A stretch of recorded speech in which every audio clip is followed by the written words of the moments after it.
Ассаламу алейкум достар, бүгін мен өте дәмді ерекше ірімшік қосылған жұмсақ нан пісірдім. Дәмі керемет болып шықты. Сіздерге де жасап көруге кеңес беремін. Бізге жылы сүт, қант, тұз, ашытқы, ұн және сары май қажет болады. Барлық ингредиенттерді ұнның үстіне салып, жұмсақ қамыр илейтін боламыз. Қажет ингредиенттердің барлығын видеоның астына жазып қалдыратын боламын. Қамырды илеп болғаннан кейін ашытуға жібереміз. Енді осы уақытта нанның бетіне салатын салмамызды жасап аламыз. Сары май, сарымсақ және ас көкті салып, осылай араластырып дайындап қоямыз. Міне қамырымыз ашыды. Ашыған қамырды жуалап, қамыр жаятын боламыз. Қатты жұқа қылудың қажеті жоқ. Енді противенді дайындаймыз.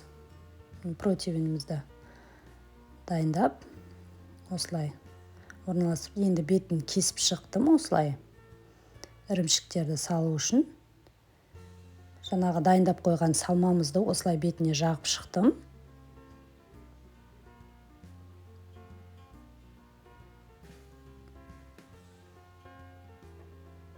Осылай жағып, енді жаңағы кесіп алған жерлерімізге осылай сырды орналастырып шығамыз.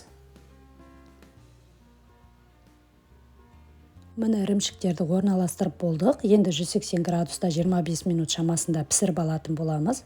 Міне пісіп дайын болды. Өте дәмді, керемет, жұмсақ болып пісті. Сіздерге де жасап көруге кеңес беремін. Және де менің каналыма тіркелуді ұмытпаңыздар. Ас болсын.